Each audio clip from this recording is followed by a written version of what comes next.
Assalamualaikum warahmatullahi wabarakatuh. Nama saya Argia Zahwalu Nabila.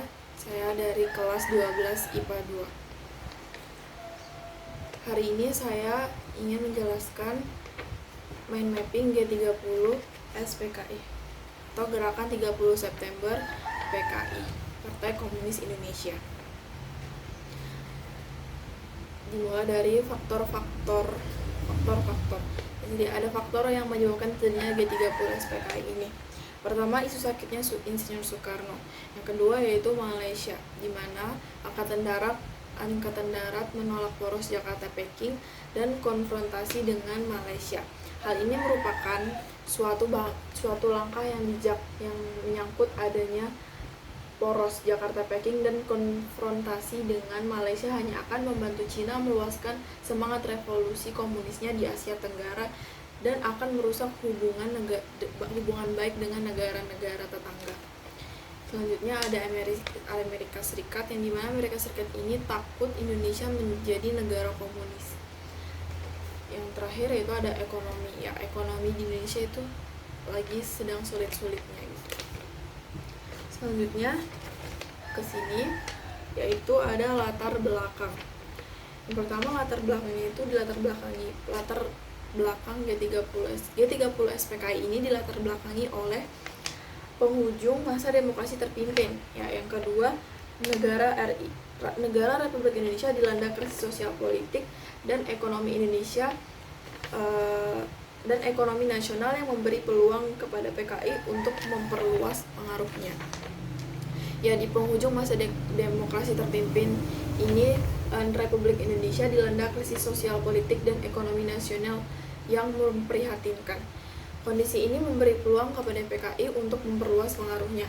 Adanya pemberlakuan doktrin Nasakom turut pula mempertinggi kedudukan PKI dalam peraturan politik Republik Indonesia yang hanya dapat diimbangi oleh Angkatan Darat. Selanjutnya ke sini yaitu ada kronologi. Kronologinya yaitu pada tanggal 1 Oktober 1965 dini hari, pasukan G30 SPKI mulai bergerak dari Lubang Buaya dan menyebar ke segenap penjuru Jakarta. PKI menduduki beberapa instalasi vital di ibu kota seperti studio RRI dan kantor pusat telekomunikasi dan lain-lain juga. Pasukan Pasopati berhasil melakukan penculikan dan pembunuhan terhadap para perwira TNI Angkatan Darat yang menjadi target operasi. Selanjutnya ke sini ada tujuan utamanya, yaitu sebenarnya menyebarkan paham komunis.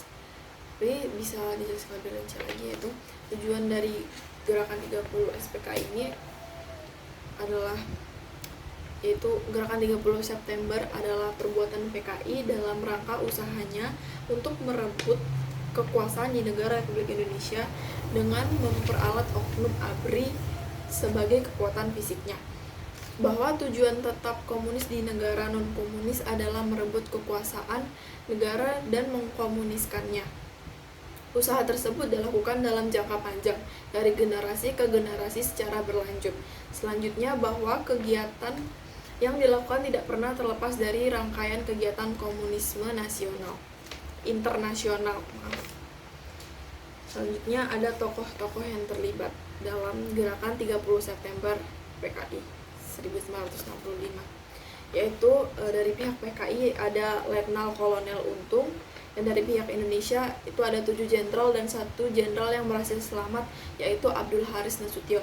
Namun putrinya yang bernama Ade Irma menjadi korban. 7 jenderal itu adalah Letnan Jenderal Ahmad Yani, Mayor Jenderal S. Parman, Mayor Jenderal Suprapto, Mayor Jenderal M.T. Haryono, Brigadir Jenderal D.I. Panjaitan, Brigadir Jenderal Sutoyo Siswo Miharjo dan Letnan 1 Pierre Andreas Tendean. Selanjutnya itu ada penumpasan. Di sini tertulis semua anggota dan pendukung PKI dibunuh dan dimasukkan ke kamp tahanan untuk disiksa dan diinterogasi.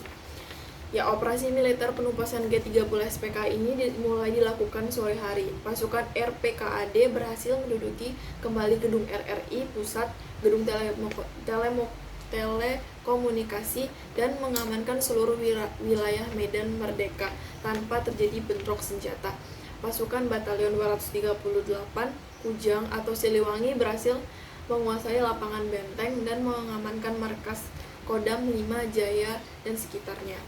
Presiden Soekarno meninggalkan Halim Perdana Kusuma menuju Istana Bogor. Pasukan RPKAD bergerak menuju sasaran dipimpin oleh Kolonel Sugiantoro dalam gerakan pembersihan kampung-kampung di sekitar Lubang Buaya.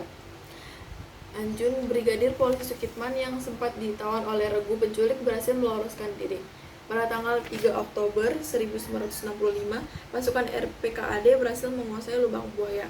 Dan 4 Oktober 1965, penggalian sumber Lubang Buaya. 5 Oktober 1965, jenazah TNI AD dimakamkan di TMP, itu Taman Makam Pahlawan Kalibata. Sekian penjelasannya, terima kasih. Mohon maaf apabila ada salah kata, dan wassalamualaikum warahmatullahi wabarakatuh.